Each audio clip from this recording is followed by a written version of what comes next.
Advance point के साथ मैं हूं अली और आप तमाम देखने और सुनने वालों को अस्सलाम वालेकुम।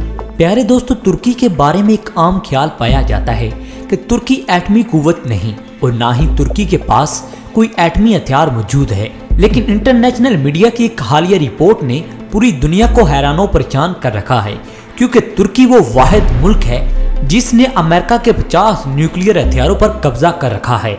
और हैरानगी की बात यह है कि ये हथियार तुर्की की सरजमीन पर पाए जाने वाली एक एयरबेस में मौजूद हैं। अब सवाल ये पैदा होता है कि ये हथियार तुर्की में कैसे पहुंचे। अमेरिका जो खुद को सुपर पावर कहलवाता है, वो क्यों इन हथियारों को वापस नहीं ले सका। इस मामले की तह तक पहुंचने और इसे अच्छे से समझने के लिए हमें कोल्ड वॉर के जमाने की चंद एक अहम बातें जानना होंगी।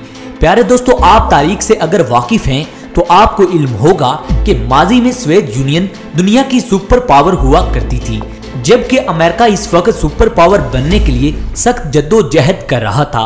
अमेरिका ने सोवियत यूनियन को शिकस्त देने के लिए कई एक ऐसे इकदाम किए जिनमें नेटो नामी इत्तेहादी फौज की तश्कील भी शामिल है। इस इत्तेहादी फौज में तुर्की, जर्मनी और दीगर यूरोपीय और अमेरिकी ममालिक शामिल हैं, जो कि दिफाई एतबार से अमेरिका के हामी समझे जाते हैं। और इसी फौज के बलबूते पर अमेरिका कई ममालिक से जंगे भी छेड़ चुका है। रूस के खिलाफ भी अमेरिका ने कुछ ऐसा ही किया था।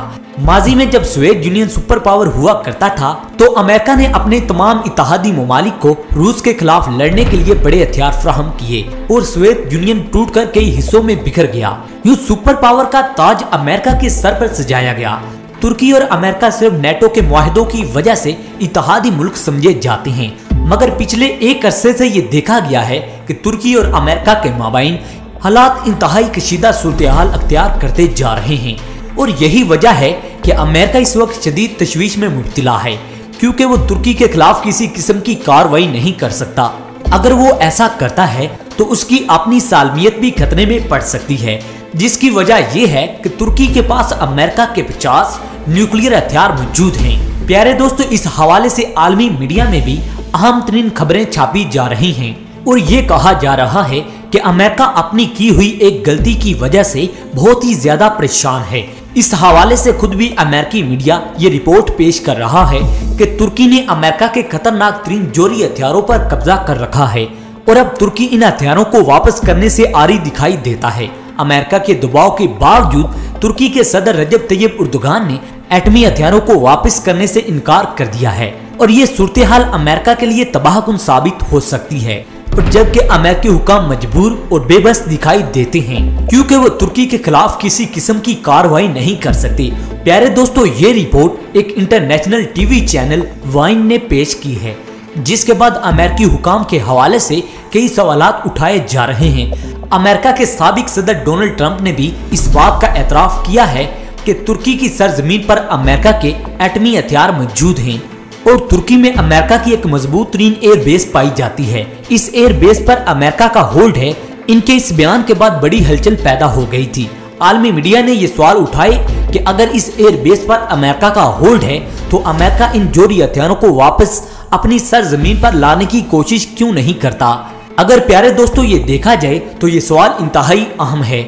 इस तनाज़र में तुर्की की इस एयरबेस का जोग्राफिया समझना हमारे लिए इंतहाई जरूरी है। प्यारे दोस्तों, अगर नक्शे को देखा जाए तो तुर्की का वो इलाका जहां ये एयरबेस पाई जाती है, तुर्की की सिक्योरिटी फोर्सेस बड़ी तादाद में हमा वक्त मौजूद रहती हैं। यानी इस एयरबेस पर भी तुर्की का ही कब्जा है। इस एयरबेस का नाम इनक्रैलिक है। इस नक्शे पर वाज़े तौर पर देखा जा सकता है इस एयरबेस के अंदर किसी जगह पर अमेरिका के छीने हुए एटमी हथियार मौजूद हैं और इस एयरबेस की सिक्योरिटी तुर्क फौज के पास है। प्यारे दोस्तों, अगर मजीद तफसीलात जानने की कोशिश की जाए तो ये बात समझ में आती है कि अमेरिका के इन बम्बों का नाम B-61 है, जो कि खतरनाक तरीन जोरी हथियारों से लैस हैं।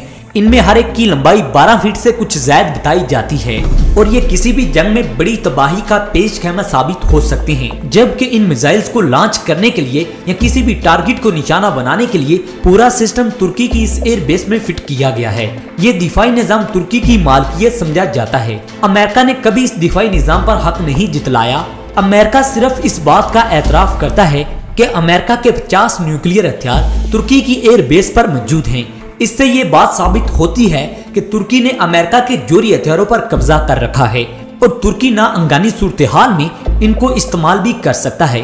और अमेरिका को यही खतरा है कि मुस्तकबिल में अमेरिका के जोरी हथियार ही अमेरिका के खिलाफ इस्तेमाल हो सकते हैं।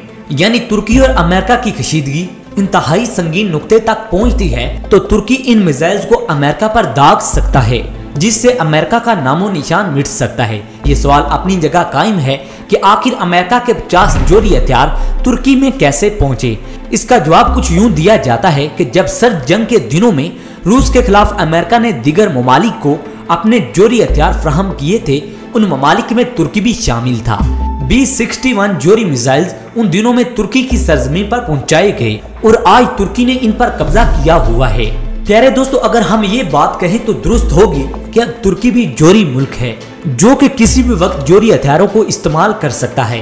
प्यारे दोस्तों, अमेरिका इन हथियारों को वापस इसलिए भी नहीं ले जा सकता क्योंकि इन हथियारों को ट्रांसफर करने के लिए अमेरिका को कई खतरे हैं और आम हालात में इतनी बड़ी तादाद में जोरी हथियारों को एक जगह से दूसरी जगह पर ट्रांसफर करने की इजाजत भी नहीं। आलमी कवानीन के मुताबिक अमेरिका ऐसा नहीं कर सकता और यही वजह है कि अमेरिका के तमाम तर दबाव के बाद तुर्की इन हथियारों को अमेरिका को वापस करने को तैयार नहीं। प्यारे दोस्तों, तुर्की और अमेरिका के दरमियान हालात इंतहाई कशीदा हैं, जिसकी वजह शाम में खाना जंगी है। चंद रोज कबल ही अमेरिकी हुकाम ने यह तंबिया दिया था कि तुर्की शाम में फौजी कार्रवाइयां कर रहा है। प्यारे दोस्तों, अमेरिका तुर्की से इन हथियारों को हासिल करने के लिए सफारती हल तलाश करने की कोशिश कर रहा है, मगर इसे किसी भी सूरत हाल में कामयाबी नहीं मिल रही। तुर्की खुलकर अमेरिका की खिलाफ वर्जी कर रहा है, जिसकी वजह से तुर्की को अमेरिका ने अपने हथियार देने से इनकार कर दिया है और F-35 प्रोग्राम से भी बाहर निकाल दिया है। प्यारे दोस्तों, आपको ये भी बताते चलें कि अमेरिका तुर्की के खिलाफ खुलकर कोई कार्रवाई नहीं कर सकता क्योंकि तुर्की नेटो अफवाज का इत्तेहादी है। अगर प्यारे दोस्तों ये बात मान ली भी जाए कि अमेरिका किसी तरीके से इन हथियारों को वापस ले जाएगा, लेकिन क्या पता कि तुर्की ने अमेरिका की इस टेक्नोलॉजी की कॉपी तैयार कर ली हो और तुर्की भी जोरी मुल्क बन गया हो लेकिन टेस्ट ना कर रहा हो, जिसकी वजह यह भी हो सकती है कि तुर्की को इस वक्त जोरी हथियारों के टेस्ट करने की जरूरत भी नहीं और शायद तुर्की अपने मुल्क पर लगने वाली पाबंदियों की वजह से इन हथियारों का तजुर्बा नहीं कर रहा। और वैसे भी तुर्की के ऊपर काफी पाबंदियां हैं जो कि 2023 को खत्म हो जाएंगी, जिसके बाद मुमकिन है कि तुर्की अपने जोरी हथियारों का टेस्ट करे। प्यारे दोस्तों, आज की इस अपडेट्स में इतना ही। वीडियो पसंद आने की सूरत में इसे लाइक कीजिएगा और दोस्तों के साथ ज्यादा से ज्यादा शेयर कीजिएगा और कमेंट सेक्शन में अपनी आरा से हमें जरूर आगाह रखिएगा। अगली वीडियो तक इजाजत दें। पाकिस्तान जिंदाबाद।